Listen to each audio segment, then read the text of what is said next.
beloved Boss Mike Cervera.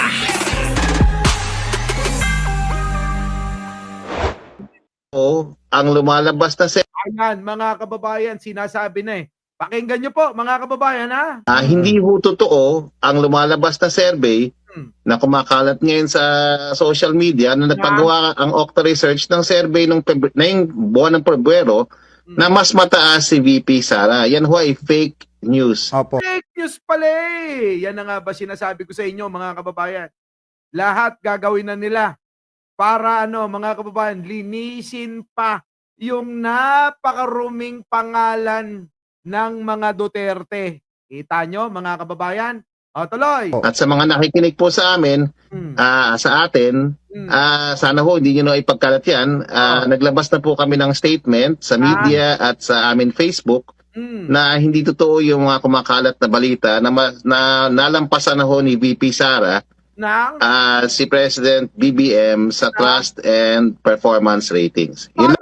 Ay, mga kababayan, eto na nagsalita ng Okta. O, paano na ngayon to, mga kababayan? O, Jelly.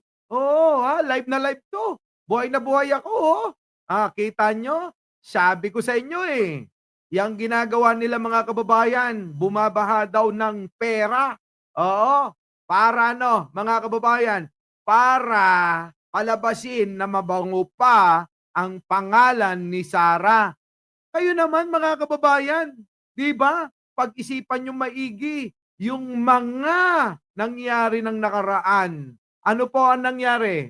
Naku, sandamakmak na pagnanakaw sa pamamagitan ng pagpirma ng kung sino-sino.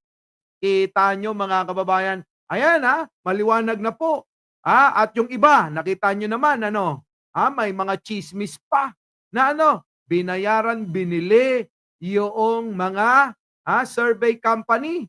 Ay, nako, mga kababayan. At meron pa, isang survey company na alam nyo naman, ang pinapanigan ay mga Duterte. Di ba? O, isa na ho doon yung nagmamay-ari, yung bilog ang mukha na mataba, na minsan galit na galit, galit na galit siya dahil nga daw ginawang ginawang baboy yung mukha niya. O, di ba? O, yun po yun. Kita nyo naman, mga kababayan, tingnan nyo, mga kababayan, pasok. At sa amin Facebook na hindi totoo yung mga kumakalat na balita na nalampasan na ho ni VP Sara si President BBM sa trust and performance ratings. Yun lang po. Yun. Oy, nako, mga kababayan, paano na to? Paano na? O, mga DDS! Ayan meron na mga nagpatotoo na mali, fake news, yung mga pinapakalat, at na galing daw sa kanila, sa Okta, ang alin? Ang mataas na daw ang rating at naungusan na daw ni Sara Duterte si Pangulong Bongbong Marcos. Kita nyo? Alam nyo, sa totoo lang, sa lahat ng survey company, medyo etong Okta ang walang issue. Yung iba dyan, yung SIPP. Kita nyo naman, grabe. Yung may-ari nun, talagang, talagang panig sa mga Duterte. Yung isa naman, F, mga kababayan, ang balita po ay nabili na ho ni Jack Ma. At, ngayon, kung nabili mo na, asahan nyo dyan. Tama po ba, mga kababayan? Kaya nga itong si Mark de Guzman ay ating inanyayahan. Oo, Mark, pasok! Ika nga ng marami. Eto, mga kababayan, pakinggan nyo si Mark at naipaliwanag nga rito kung paano nga ito, kung paano ito nga nagkaroon ng mga pandaraya di umano sa mga survey na yan. Mga kababayan, eto na, pasok! Hello guys, good morning dito at good evening dyan. At ito, pag-usapan natin ang Pulse Asia sapagkat sila ay na-involve na naman sa isang kontrobersya na palagi na lang nilang kinasasangkutan kada may eleksyon. Ika nga ng marami, ang Pulse Asia ay propagandista. Hindi po ito sa akin nanggaling, kundi ito po ay nanggaling sa mga dokumento at mga pangyayari ng mga nagdaang mga panahon. Yan, mga kababayan, andali, Pakinggan nyo maigi mga kababayan para nang sa ganon, ano po, ay maliwanagan kayo sa mga pinapakalat at propaganda ng mga Duterte na sila na daw ang nauuna. Ibig sabihin po yung yung mga nakikita at lumalabas na mga survey, huwag niyong paniwalaan. Oo, maniwala na lang yung mga tanga. Pero may mga nagsasabi tulad ng Okta na fake news yan. Ngayon, mga kababayan, hindi lang yan. Hindi lang ako. Hindi lang kayo. Marami tayo na naniniwala na kulelat na talaga si Sara Duterte at yang mga kakampi nila. Ano po? Oo, live na live. Rose Manyo. Live po. Pakinggan po ninyo, maigi. Pasok! Totoo nga ba, ang Pulse Asia nga ba ay propagandista o propagandist ng mga ilang politiko? I-check nga natin ang sinasabi ng dokumento. Ito, basahin natin. Starting in late 2009, Pulse Asia was accused of publishing bias or inaccurate polling and of having close ties with Benigno Aquino III, who was elected president of the Philippines in June 2010. SEC documents and the research paper indicated that Rafael Cojuangco Lopa and Antonio Tony Boy Cojuangco, blood relatives of Aquino, were involved in the establishment of Pulse Asia as well as social weather stations. Ayan po. Yan, alam nyo mga kababayan, no? Kung may magagawa man naman daya, hindi si Pangulong Bongbong Marcos yon, liliwanagin ko lang sa inyo. Hindi po si Pangulong Bongbong Marcos ang gagawa nun. Bakit ho? Abay, presidente na ho yun. Hindi ho siya. Wala na ho siyang pakialam dyan. Bakit ho? Sa ayaw at gusto ng mga DDS na to, wala kayong magagawa. Matatapos at matatapos ni Pangulo ang kanyang termino. Yan ang hirap sa inyo eh. Diba? Yan ang hirap sa inyo. Propaganda kayo ng palabas ng propaganda nyo. Puro ka-fake newsan. Bakit hindi nyo ibalita na napakalakas ngayon ng piso kontra dolyar? Napakalakas po. Biruin nyo, galing po ng 59 plus. Ang dolyar po, galing ng 59 plus. Ngayon po mga kababayan, 56 na lang eh. Kita nyo mga kababayan, 56 na lang po. Nako, nabawasan ng 3 pisong mahigit ni Pangulong Bongbong Marcos ang piso kontra dolyar, mga kababayan. Grabe. Tuloy. Mark! Ito rin ang isang dahilan kaya hindi, kung mapapansin ninyo, nung ako po ay gumagawa ng mga statistics, hindi ko po kinukuha masyado ang Pulse Asia at ang SWS survey. Bagkos kinukuha ko po ay ang sa Okta Research. Sapagkat ito nga, 2009, ito ay mahilig. Nakita nyo mga kababayan, kahit po ako sa Okta lang nag-aabang, hindi sa Pulse, hindi sa Pubs, at hindi lalo sa pagmamay-ari ni Jack Ma. Ano po? Tingnan nyo mga kababayan. Ano sabi ni Mark? Mark, pasok ulit. Ang isang dahilan kaya hindi, kung mapapansin ninyo, nung ako po ay gumagawa ng mga statistics, hindi ko po kinukuha masyado ang Pulse Asia at ang SWS survey. Bagkos kinukuha ko po ay ang sa Okta Research. Correct! Yan, sa Okta lang ho kayo mag-abang. Kasi hindi ho sila bayaran. Diba? Parang mga vlogger lang nila yan. Mga kababayan? Oo, pero Melvin Quesada, ganun talaga. Dapat matuwa kayo kapag lumalakas ang piso ng Pilipinas. Sapagkat yan po ay nagpapakita na ang ating ekonomiya ay lumalago talaga. Pangarap nga natin, di ba? Maging 1:1 na. Piso kontra dolyar ay piso na lang din, ano? Putik na yan mga kababayan eh. Di ba? Tuloy. Sapagkat ito nga, 2009, ito ay mahilig ng masangkot sa mga kontrobersya at mga hindi accurate na mga polling results and statements, no? At sa mga pinagagawa nila ng mga kaduda-duda sapagkat lagi silang pumapanig sa mga syempre, papabor sa mga may-ari at hindi lang may-ari kundi papabor sa mga Rektay mo na kung sino yung may-ari, si Jack Ma kamo. Oo, si Jack Ma. Di ba Jack Ma? Langya ka. Asan na ba? Alam niyo pa. Di po ba mga kababayan? Oo. At saka isa pa mga kababayan, siyempre mga kababayan, kapag may issue ka, nabayaran ka na ikaw ay survey company, eh ano pa mga kababayan? Eh iisipin na ng mga tao, eh bayaran ka. Wala ka ng kredibilidad para ikay magbalita at para ikay gumawa, magsagawa ng ng survey para sa kung sino yung maggusto na magpa-survey diyan. Ganun lang naman 'yan mga kababayan eh. Kung sino po ang magpapa-survey sa kanila, kailangan magbayad mga kababayan. Oo. Oo, sino si Jack Ma?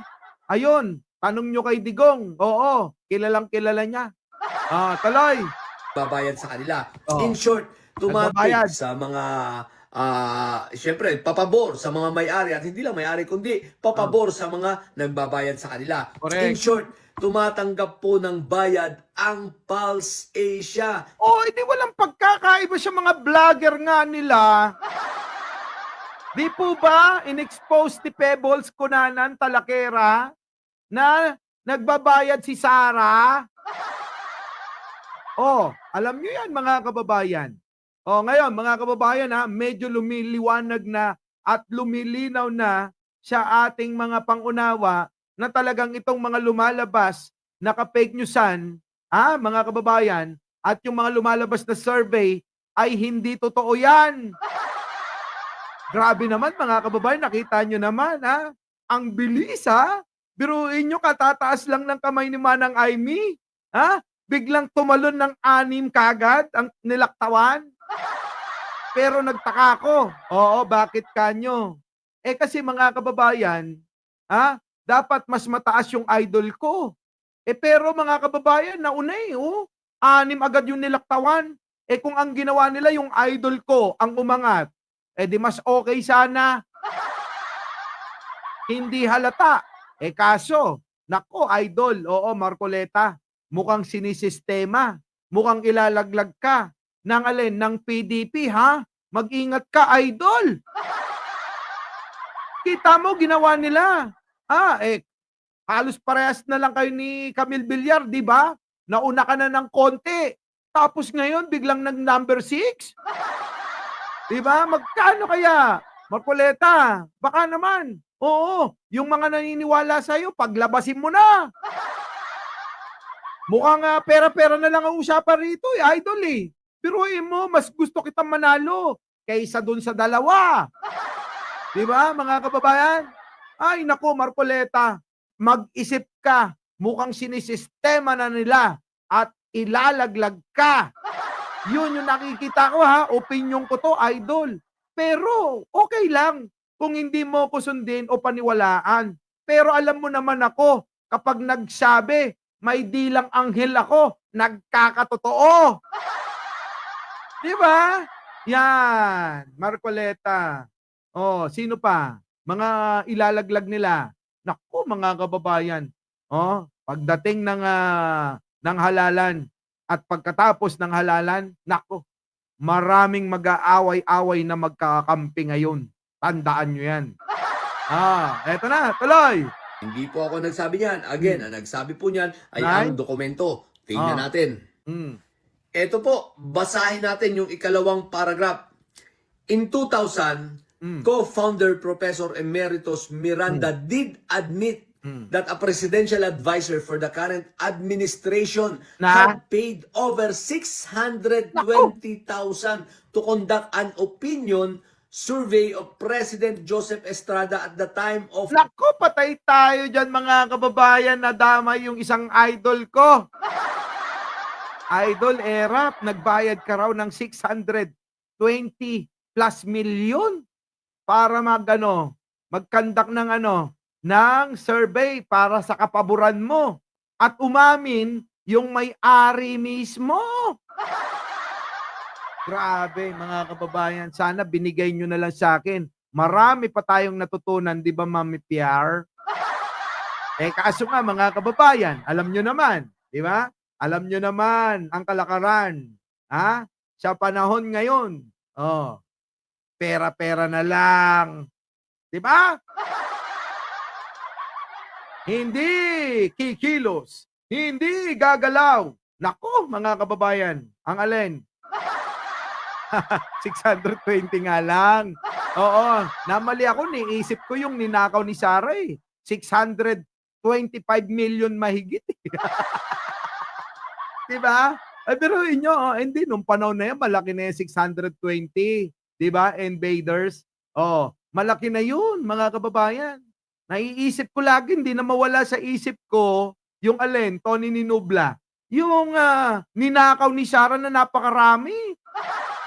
Uy, magli-5,000 na tayo. Nagrereklamo na si Maring Josie. Baka naman ho, mga DDS. Oy, mag-like naman kayo. Magli-5,000 na tayo rito.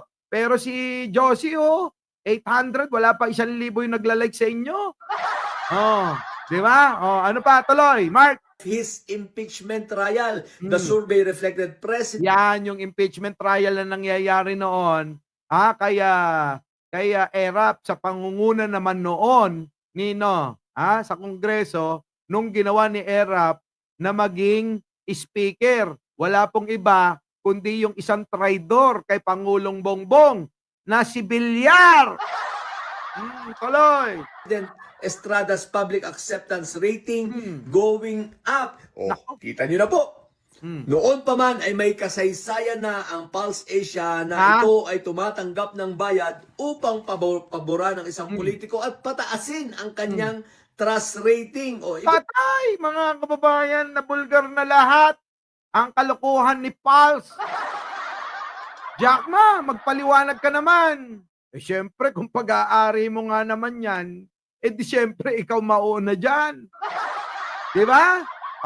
Halimbawa po, ako po ang nakabili ng Pulse at tumatakbo kong senador o ano paman. Alangan naman na makulelat ako sa survey ng gagawin ng sarili kong kumpanya.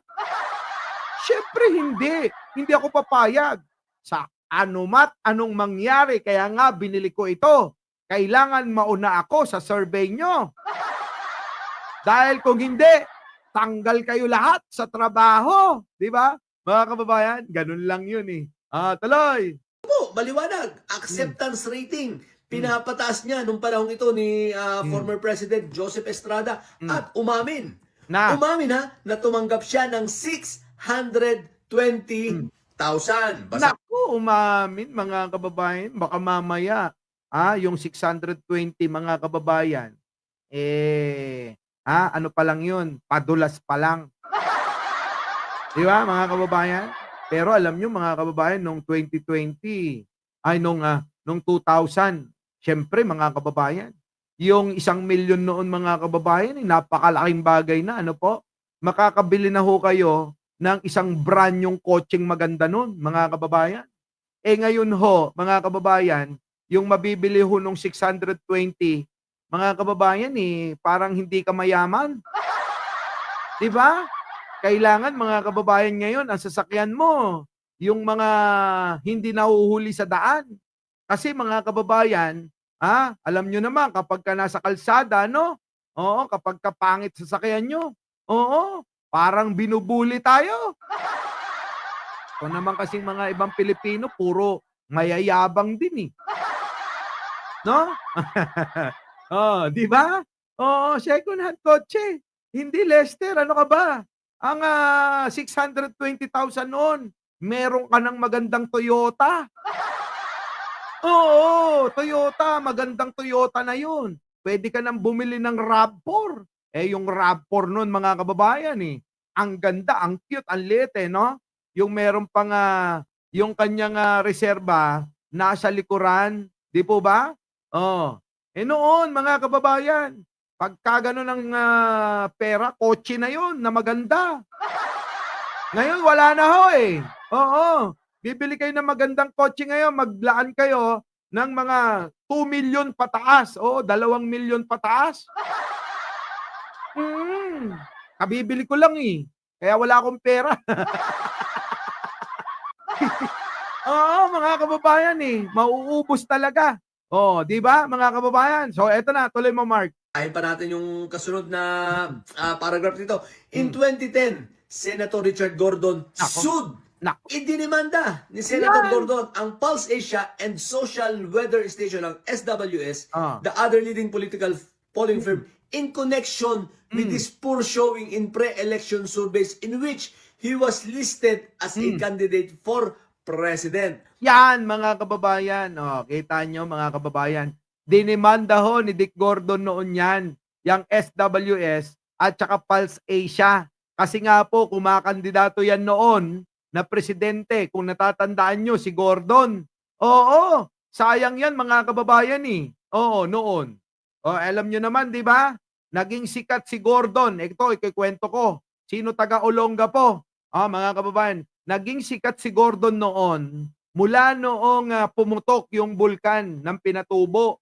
Sino nabubuhay noon? Nung pumutok ang bulkan Pinatubo, doon po nag-umpisang sumikat si Gordon. Ano po? At talaga naman, sinolo nila yung suliranin sa Olongapo. Mga kababayan, nakita ng mga tao kung gaano talaga kasipag yung mama na yon. Kaya lang nga ngayon, mga kababayan, bigla nang parang nalaos. Ganon talaga, mga kababayan, ng politika eh. Weather lang. Ngayon, sikat ka, susunod, hindi na. Nung araw, sikat na sikat, sino? Si Erap Estrada. Mga kababayan, tapos sinundan nino ni Gloria. Si Gloria nanalo lang dahil ng agaw. Di mo ba? Kung hindi ng agaw at hindi ng daya si Gloria, hindi magiging presidente yan. Kita nyo nangyayari ngayon, mga kababayan. Ayoko naman sabihin na kinakarma, pero mukhang binabawian na siya. Yung asawa, mga kababayan, kailangan na yatang palitan yung puso niya. Yung anak din, may sakit na naging kongresista. Siya na lang ang naiiwan. Matibay talaga kapag kagaya ni Digong,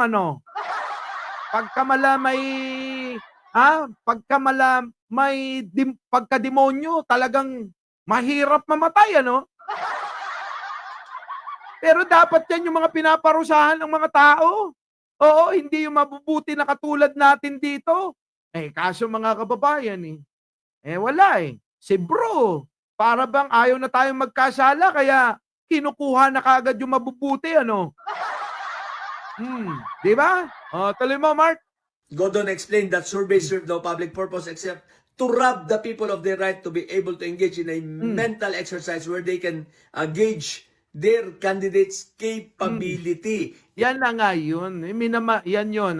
Sa madaling salita po, minamind condition na ho yung mga tao na ikinagalit ho ni Gordon, mga kababayan. Nung panahon na yan, mga kababayan, talaga namang sikat din si Gordon. Nagtaka nga, bakit naging ganon? Alam nyo naman, Sir Mike, gaya ni Kulaong, masamang kabayo, yun na nga.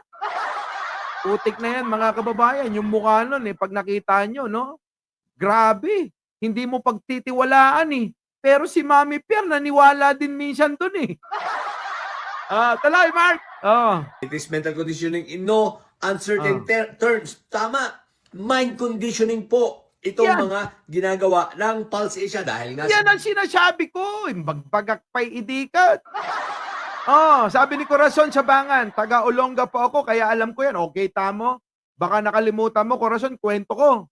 Sa mga hindi nakakaalam. Ang Olonga po ay naging parang ghost town. Sabihin nyo sa akin pag mali ako. Ang Olonga po, parang naging ghost town yan noon. Pero naiangat, naiayos sa pamumuno ni Gordon. Kaya lang, minsan talaga ang mga tao, hindi natin masabi kung ano yung mga pinaggagawa, Tapos anong ginawa, mga kababayan, kay Gordon ni Duterte? Nung hindi na sumasang-ayon si Gordon sa kanya, siniraan si Gordon. Tama, mali. Ganon ang ginawa ni Duterte kay Gordon. Siniraan. Kinananap ko yung alakayan. Diba? Roger Lagarte, old o kabalan, tagapag-asa lang ako. Nakakala nyo, taga Olonga po ko. Dami kong alam nyo kasi ako, NPA, Oo, NPA po ako. Marami po akong address, oo. At marami po akong mga basta yun na yun. Baka mamaya mabuking pa ako ni Jen Angeles. Buti na lang wala rito. Mga kababayan, tuloy Mark, pasok. Sila ay bayaran. Hmm. In the event the court refused to issue the temporary restriction, itong mga ginagawa ng Pulse Asia dahil nga sila ay bayaran. In the Nako! event the court refused, Bayaran pala kayo eh. Kayong mga, nako! Bayaran pala eh. Bayaran! Sabi ni Mark. Hoy! Pulse! Bayaran daw kayo, sabi ni Mark. Bayaran pala kayo eh. Ngayon, alam nyo na mga kababayan ha. Tuloy. refused to issue the temporary restraining order requested by Gordon during the actual presidential election. Gordon received 1.39 of the vote, even less than 2 blah blah blah. Anyway, mahina talaga si Gordon nung panahon yon. Pero ito guys, dinimanda siya ni Gordon. Ang makikita natin katotohanan dito, talagang tumatanggap sila ng bayad. At ito nga, inamin ni Emeritus ni Professor Miranda na sila ay tumanggap ng 620,000 para pataasin ang acceptance or trust rating, approval rating ni former President Joseph Erap Estrada. Kita nyo mga kababayan, aminado naman na sila noon pa. Dapat nga ito tinatanggalan na ng permit o ano pa man tawag nila. Di po ba? Dapat siguro mga kababayan, wala na yung ganyan. O kaya itira na lang yung kung sino yung totoo na hindi nagpapabayad. At yung mga kaalyado ng mga Duterte, mga kababayan, na minamanipula nila ang lumalabas na survey, mga kababayan, alam nyo na. Diba? Alam nyo na. Tuloy, Alicia Duran, mag-charge ka ba? Pero guys, ito ang mas nakakagulat. Ano yan? At ito ang, anong tawag dito? Ito ang mai-connect natin sa mga pangyayari sa kaso. Sa ngayon ka mo i-connecta natin ngayon. Ngayon natin i-connect yung mga ginawa nilang yan noon. Diba? Sige Mark, tuloy mo. Kaya mo yan. Tutulungan kita. Kulukuyan nilang survey na ginawa. Nitong latest na survey na pinataas nila ang trust rating ni Inday Sayad. Yan ang sinasabi ko. Putik na yung mga kababayan. Biglang tumaas yung rating nung si Baliw. Saan kayo nakakita mga kababayan? Hate na nga yan. Ang natutuwa na lang dyan yung kagaya niyang mangmang. Tapos sasabihin nila, putik na yan. Mas mataas kay Presidente. Si Presidente nagtatrabaho. Si Sara, mga kababayan, nasaan? Di ba? Walang ginawa kundi bumiyahe, manood ng concert. Iwan tayo sa kasagsagan ng bagyo. Kita nyo, mga kababayan? Ano pa? Nakaw-nakaw dito, nakaw-nakaw dun. Tapos sasabihin nyo, mataas sa survey yun? Gusto ng mga Pilipino magnanakaw? Ang maluklok sa Malacanang? Kalokohan ho yan, mga kababayan. Kaya maniwala kayo. Eto, booking talaga sila rito. Sabi nga dito kanina, di po ba? Ayan, ang Okta mismo nagsabi, pasok. Bart, sandali lang, babalikan kita. At yan, naglabas na po kami ng statement sa media at sa amin Facebook na hindi totoo yung mga kumakalat na balita na nalampasan na ho ni VP Sara si President BBM sa trust and performance ratings. Yun lang. Ay! Ayan maliwanag Maliwanag na. Bistado na yung ginagawa nila. Kininayo amin. Ay, apo. Mark, pasok! Basahin natin Since 2016, Pulse Asia was also tagged, was also tagged as propaganda tool. Kita nyo? Propagandista o kaya gamit-gamit talaga sila.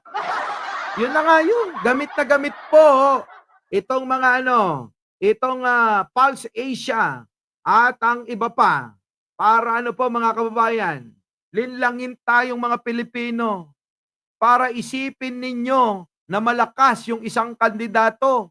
Lalong-lalo na ho, yung kamukha ni Jack Ma. Putik na yan. Saan kayo nakakita, mga kababayan? Ha? Yung madrama.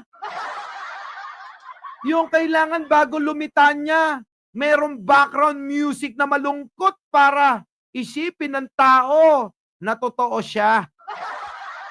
Grabe, no, mga kababayan? Eto na. Tuloy.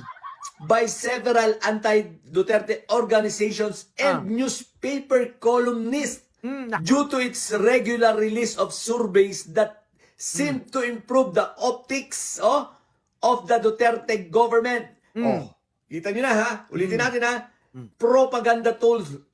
Sinabi ng even ng mga newspaper columnists at ng mga ilang mga anti-Duterte noon na itong Pulse Asia ay propagandista. Yun na nga hindi lang naman sila nagsasabi.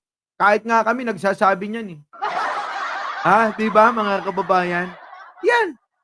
Ano pa ang gusto ng mga DDS? Tapos i-comment nila dyan. Ano masasabi nyo? Mababa na survey ni Bongbong. Ano masasabi nyo? Mataas na survey ni Sara. Mga hunghang pala kayo eh. Lahi kayo ni Barabas. Kita nyo? Yung propaganda ninyo, maluloko nyo ba yung tao? Agraraman? Nya. Agbibisinda apo. Agbibisinda gito'y Duterte. Gutom na gutom. Ano po? Takam na takam. Saan? Sa pagiging angat. Yan ba yun, mga kababayan?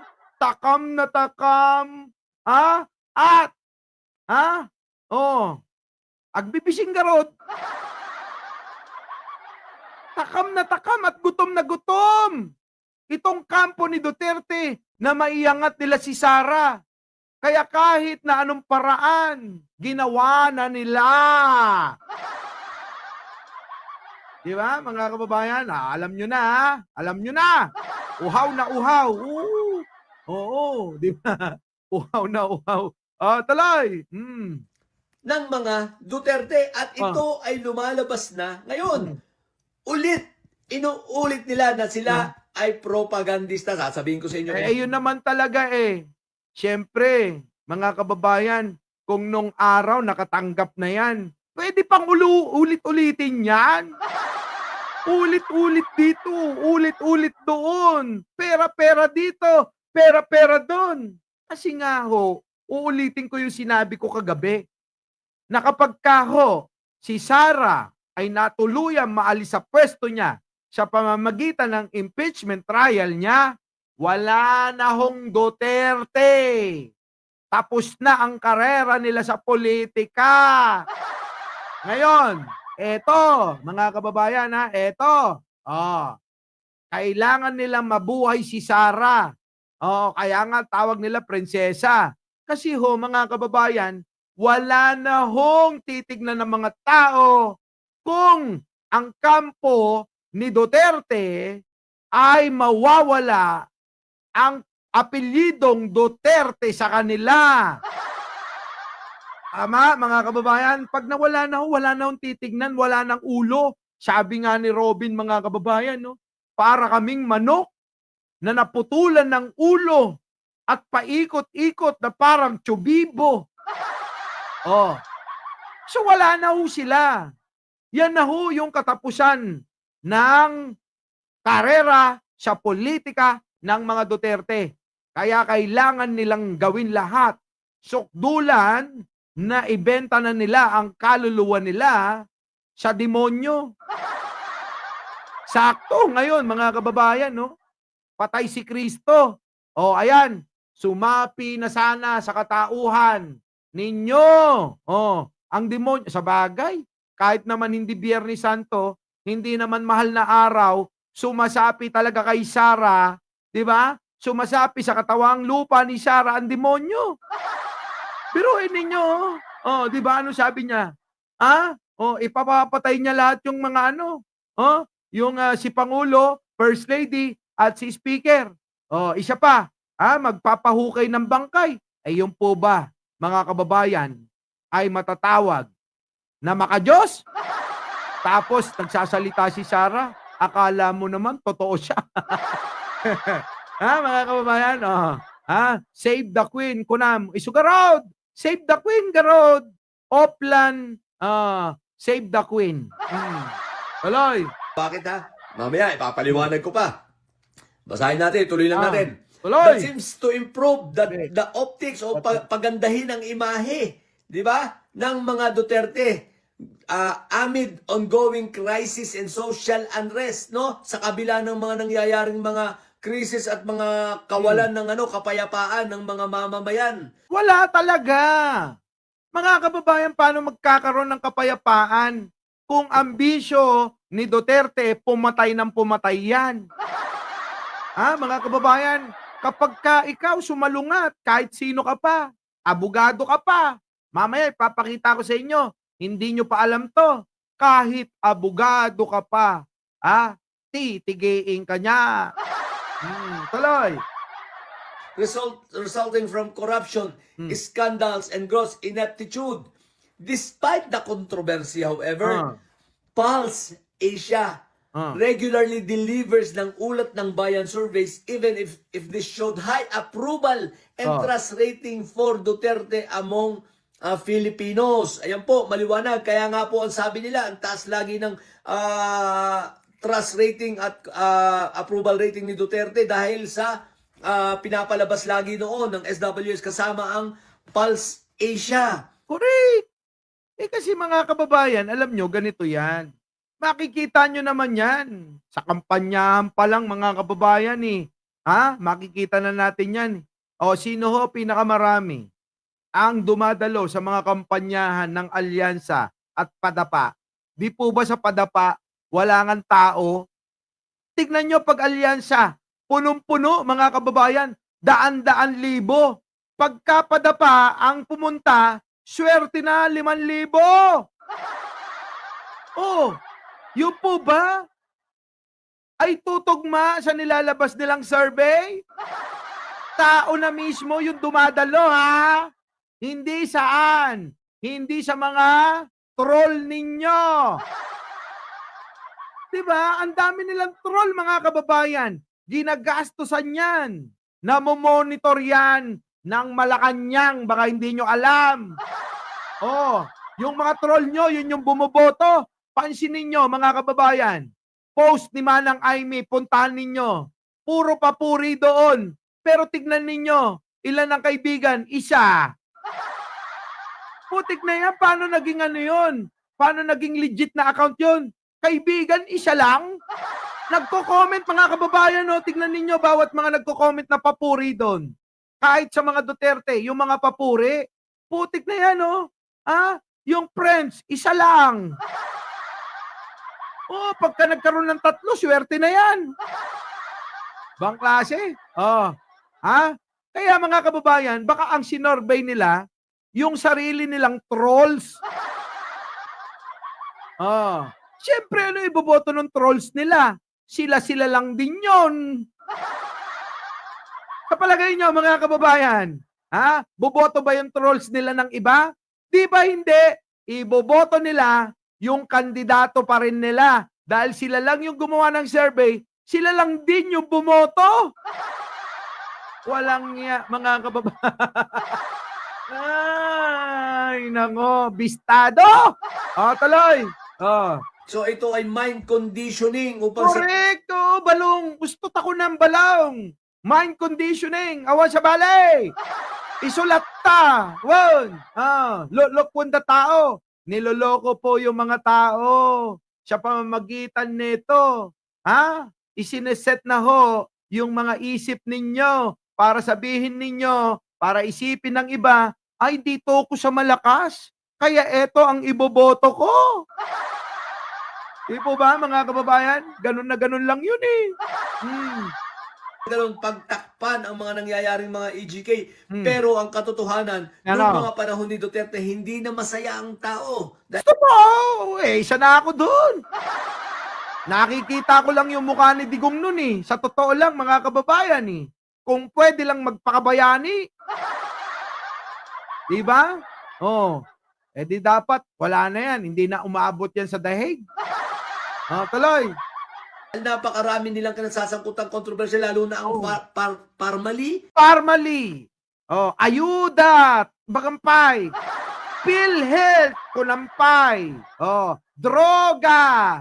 Sugal. Pogo. Nako. Kininana. Pinakyaw na nila. Pinakyaw na po nila mga kababayan ha.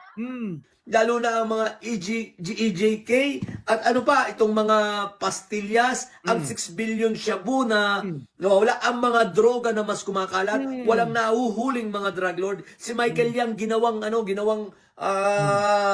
economic advisor para isang kilalang drug lord. Pumasok ang napakaraming mga smuggler, na-establish ang mga cartel, di ba?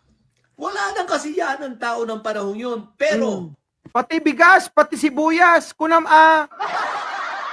Di ba mga kababayan? Bigas, sibuyas, nako, grabe mga kababayan.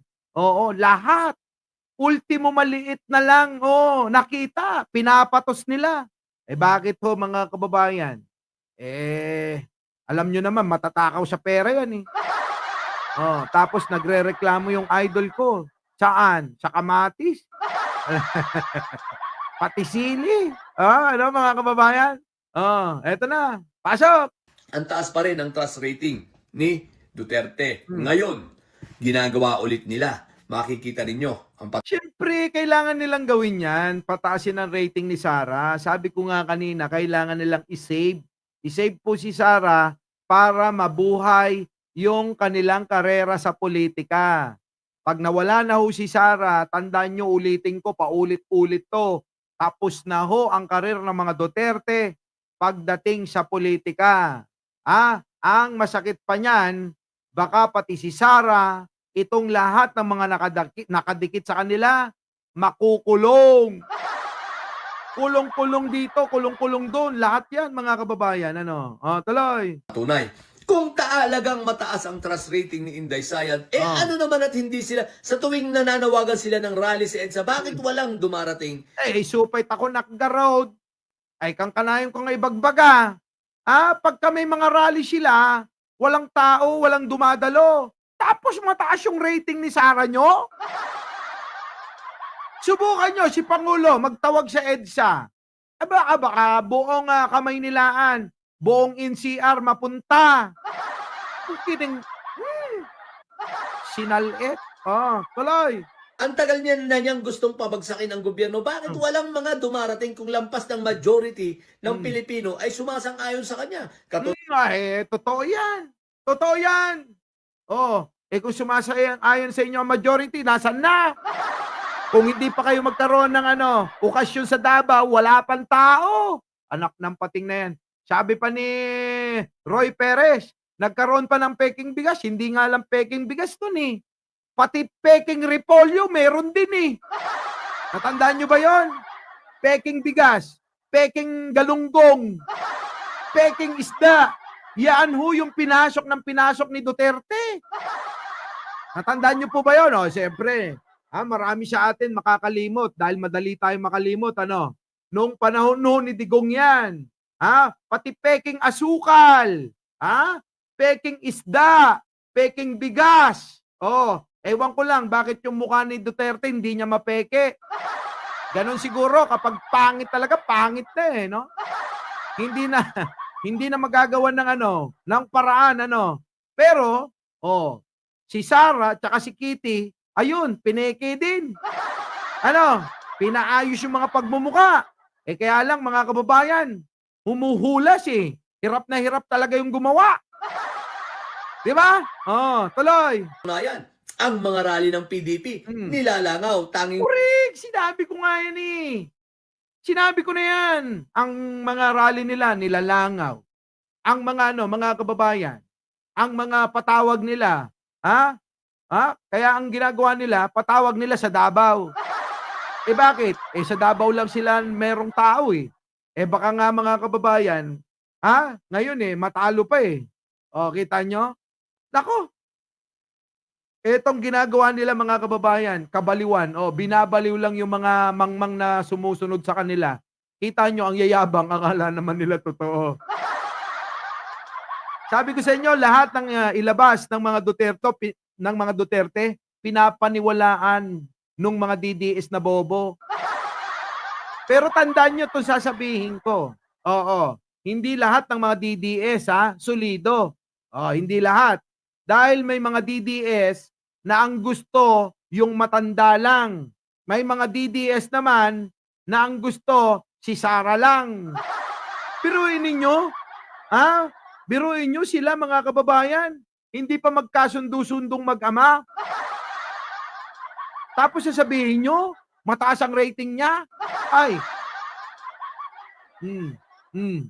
Tuloy. Mga taga-biringan lamang ang kanilang mga audience madalas. Di ba ga? At kung hindi sila magbabayad sa kanilang rally, walang mangyayari, walang darating. Ang tanong, bakit? Anyari? Pulse Asia? Siyempre. Kay Jackma yan eh. Alam ka naman, Mark, mauna si Marcoleta. Idol ko yun eh. Di ba? Alam ka naman mauna yun. Siyempre ilalaglag nila kung sino mga kababayan ang may pondo, may pera, tulad ni Mangga tuloy, Aimee, at siyempre, ni Bilyar, siyempre, kailangan mauna. Diba? Ganun lang yan. Kaya nga, sa halalan, sabi ni Francis Magalona, paramihan ng kakilala, paramihan ng kamag-anak, paramihan ng pera. Dahil lamang sa halalan. Kita nyo? Diba? Kung wala kang pera, kung wala kang, kung wala kang mga kaibigan tulad ng Pulse Asia, ng iba pa, na survey company, sigurado, malamang yung talo mo. Pero kung hawak mo lahat yan, kung hawak mo lahat yan, mangyayari, di mananalo ka. Kaya nga yung mga kandidato, pag naupo, nakaw ng nakaw para tuloy-tuloy. Yung alin, pag-asensyo, nila lang hindi kasama ang bayan at tao. Kita nyo? Ganun lang yon. Bakit? Kailangan nila, ganito may kikwento ko. May kilala akong politiko. Alam nyo, ang ginagawa nila, nagtatabi talaga sila ng budget nila para sa kampanya. Iba yung budget na yun, hindi dapat galawin ninyo. Oo, kasi yung gagamitin lang yun sa kampanyahan nila. Pambayad ng kung kani-kanino, ganon. Yung pera nila, yun lang yung gagalawin nila. Ganyan. Yung mga trapong politiko. Tuloy, Mark. Ito ang masakit na katotohanan. Kaya mga kababayan ko, huwag kayong mangamba sapagkat hindi ka panipaniwala ang survey ng Pulse Asia. Ito po, katulad ng Publicos, ay bayaran, binabayaran. Publicos, bayaran ka pala, sabi ni Marco. Wala. Kita nyo mga kababayan, alam nyo na, no? Oy, Publicos, bayaran daw kayo. Sabi ni Mark. Pulse Asia, bayaran daw kayo. Sabi ni Mark. Mga bayaran pala kayo eh. Diba? Tuloy. Sabi dito, nenok dito, nenok doon. Di ba? Mga kababayan, tuloy. Hindi po ako nagsabi, dokumento ang nagsasabi. At dati pa, sila po ay propagandista ng mga Duterte. Propagandista pala kayo ng Duterte. Ay, bistado. Wala, propagandista pala kayo eh. Sabi ni Marco, wala, mga propagandista kayo eh. Our beloved Boss Mike Cervera.